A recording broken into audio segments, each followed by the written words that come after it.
While not used as frequently these days, I know you've heard it said, she or he has a bee in the bonnet. An odd phrase, but visually descriptive. What does it mean, and where might that phrase come from? Hear all the buzz around this phrase in today's episode of History of Everyday Sayings.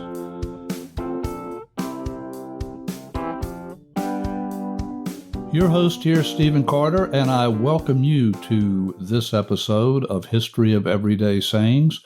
This show is for you if you are a logophile, a writer, a speaker, a philomath, or someone who simply loves history tidbits you can use to impress friends and family. So here's a question.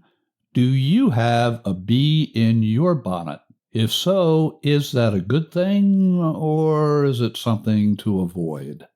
Before we can answer these questions, we need to investigate what having a bee in your bonnet means, where the phrase comes from, and then decide if each of us has had a bee or two in our bonnets from time to time.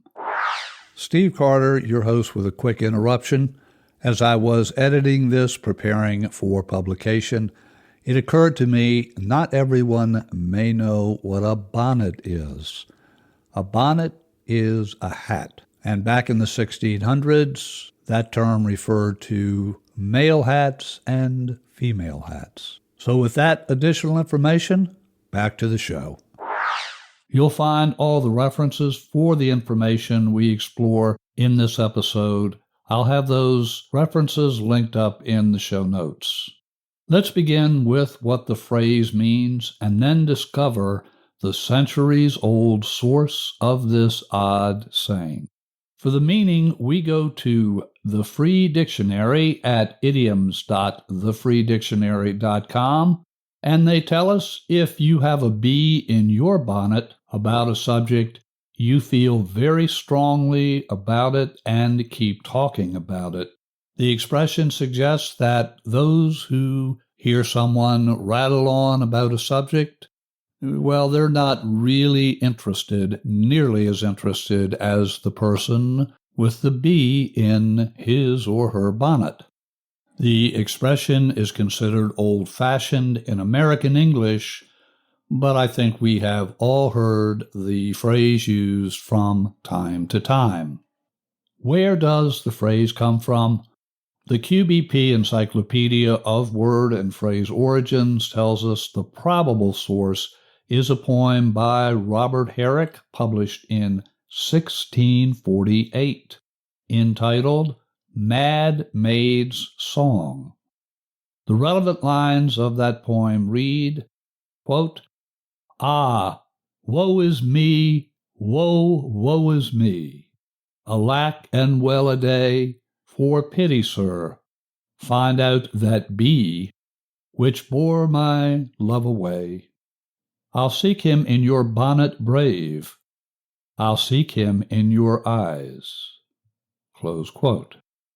Perhaps you wonder about the poet Robert Herrick and whether he had a tinge of madness within his bonnet.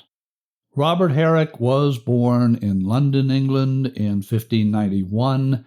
He originally apprenticed as a goldsmith to his uncle, Sir William, but went on to Cambridge at St. John's in 1613.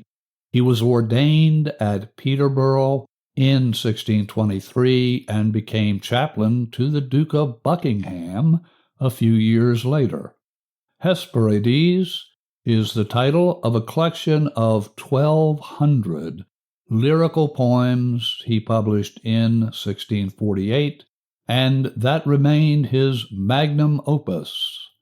Reverend Herrick's life was not without challenges. The good Reverend ran afoul of the political upheaval in England. While few in the United States know there was a British Civil War, Herrick experienced the conflict personally. In 1647, in the wake of the English Civil War, Herrick was ejected from his vicarage for refusing to sign the Solemn League and Covenant. In 1660, King Charles II regained the throne. Herrick, having written favorable verses about King Charles prior to the Civil War, Reverend Herrick was installed as the vicar of Dean Prior in 1662, and he lived there until his death at age 83 in 1674. While his poetry was not what we might call a bestseller at the time, his writing ultimately resulted in his restoration as a church vicar, and it allowed him to live comfortably for the remaining 12 years of his life. Perhaps the moral of this story is bees in our bonnets may not be so bad after all. Few people know the origins of this phrase, but you can now count yourself among the tiny minority of people who do. If you're curious about exploring more about this term and the history related to Reverend Herrick's life, you'll find the references I used for this podcast episode in the show notes. For more amazing history of everyday sayings, tasty auditory tidbits you can use to amaze friends and family, do subscribe for free. Subscribe or follow where you get your podcasts. If you would like to comment on this or any other episode, email me at cartermethod@gmail.com. Thank you for listening. Until our next visit, your host here, Stephen Carter, wishing you and your loved ones blessings in abundance.